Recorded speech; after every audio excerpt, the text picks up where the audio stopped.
जैसा कि हम देख रहे हैं कि हमारे पास दो क्वाड्रेटिक इक्वेशंस हैं और अब हम देखते हैं कि क्या इनके जो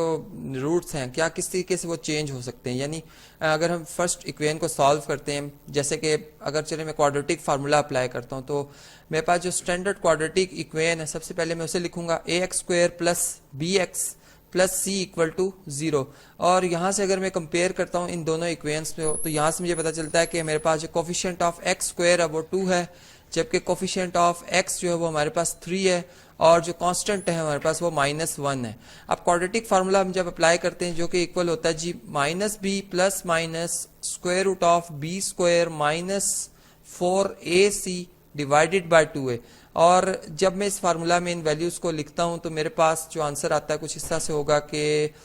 माइनस बी यानी 3 का नेगेटिव -3 प्लस माइनस बी का स्क्वायर यानी 3 का स्क्वायर क्या होगा जी 9 माइनस 4a हमारे पास क्या है 2 और c हमारे पास है -1 और होल डिवाइडेड बाय आएगा जी 2 इंटू ए हमारे पास क्या है जी 2 है। तो अब हम ये देख रहे हैं कि हमारे पास जो इस इक्वेशन के जो रूट्स हैं वो कुछ इस तरह से आ रहे हैं जी कि x इक्वल टू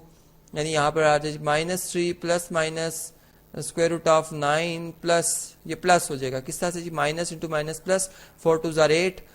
तो इस तरह से आ गया हमारे पास डिवाइडेड बाय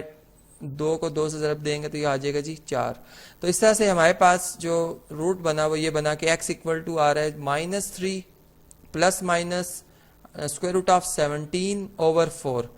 अब हम देखें तो ये एक रैशनल यानी यहाँ पर ये एक रैशनल नंबर है 3, लेकिन जो अंडर रूट के अंदर 17 एक प्राइम नंबर है, तो इस वजह से ये एक इर्रेशनल हमारे पास टर्म आ गई और फिर इर्रेशनल टर्म होने की वजह से पूरा एक्सप्रेशन जो इर्रेशनल हो गया। अब हम ये करते हैं कि एक और जो हमारे पास क्वेश्चन है अगर हम इसे सॉल्व करते हैं, इसी तरह हम अगर इसको स्टैंडर्ड क्वाड्रेटिक इक्वेशन से अगर कंपेयर करते हैं तो हमें पता चलता है जी एक्स स्क्वायर का कोफिशिएंट 9 है, जबकि x का कोफिशिएंट जो है वो -30 है, जबकि हमारे पास कांस्टेंट जो है वो 25 है। अब जब हम इन वैल्यूज को जो है वो इस फार्मूला में लिखते हैं क्वाड्रेटिक फार्मूला में, तो हमारे पास जो हमारे पास रिजल्ट आता है यानी हम जब b की जगह इसकी वैल्यू -30 लिखेंगे, -30 का नेगेटिव होगा जी +30, ठीक। इसी तरह प्लस माइनस फिर हमारे पास जी स्क्वायर रूट आएगा, स्क्वायर रूट में हमारे पास बी स्क्वायर यानी 30 का -30 का स्क्वायर आएगा 900 -4 इंटू 9 ये आएगा हमारे पास 36 और 36 को अगर c की वैल्यू 25 लिख के अगर मल्टीप्लाई किया जाए तो ये अभी हम देखते हैं जिसका क्या जवाब आता है। फिर 2 और a हमारे पास है 9। तो अगर हम इनको अब कैलकुलेट करते हैं तो हम देख रहे हैं जी हमारे पास x आ रहा है equal to 30 plus minus 900 minus 900। कैसे 25 को अगर 4 से मल्टीप्लाई करें 100 और 100 को 9 से मल्टीप्लाई करें 900 आ जाता है। तो ये हमारे पास डिवाइडेड बाय 18 भी आ गया है। और अब अगर हम देखें तो 900 से कैंसिल, एडिटिव इनवर्सेस है 0 आ जाएगा और 0 का स्क्वायर रूट जो होता है वो 0 ही होता है, यानी यहाँ पर फिर हमारे पास प्लस माइनस 0 आ गया ओवर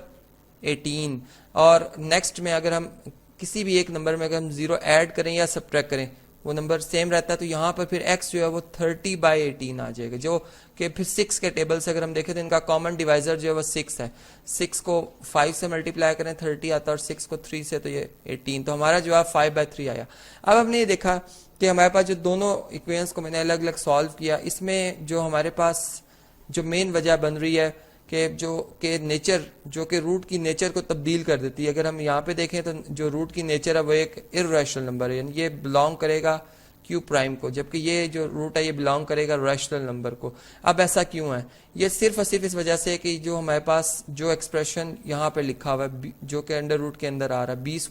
4ac, यही वो एक्सप्रेशन है जो कि इस एक रूट के यानी एक इक्वेशन के एक रूट को दूसरी इक्वेशन के रूट से तब्दील कर देता है। और अगर यही वैल्यू एक जैसी आ जाए तो फिर रूट्स में जो उनमें जो फर्क है वो खत्म हो जाएगा। तो इस तरह से हम कहते हैं कि यही डिस्क्रिमिनेंट है। और फिर अगर खाली डिस्क्रिमिनेंट ही फाइंड करना हो फर्ज करें तो हम फिर यही कहते हैं कि डिस्क्रिमिनेंट जो है वो इक्वल टू होगा जी b² -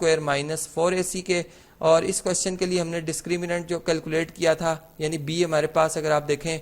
तो हमने यहाँ पर b² की जगह 9 लिखा था हमने और -4ac हमारे पास 8, तो 9 + 8 ये 17 बना। और अगर इस क्वेश्चन के लिए अगर हम देखें तो यहाँ पर हमारे पास जो डिस्क्रिमिनेंट आया वो हमने ऐसा से कैलकुलेट किया था कि b² -4ac, तो ये हमारे पास बना था 900 -900 जो कि 0 के इक्वल है। तो इस तरह से हम डिस्क्रिमिनेंट भी फाइंड कर लेते हैं और उसका जो पर्पज़ है कि आखिर क्यों फाइंड किया जा रहा होता है वो भी हमें यहाँ से समझ आ जाती है।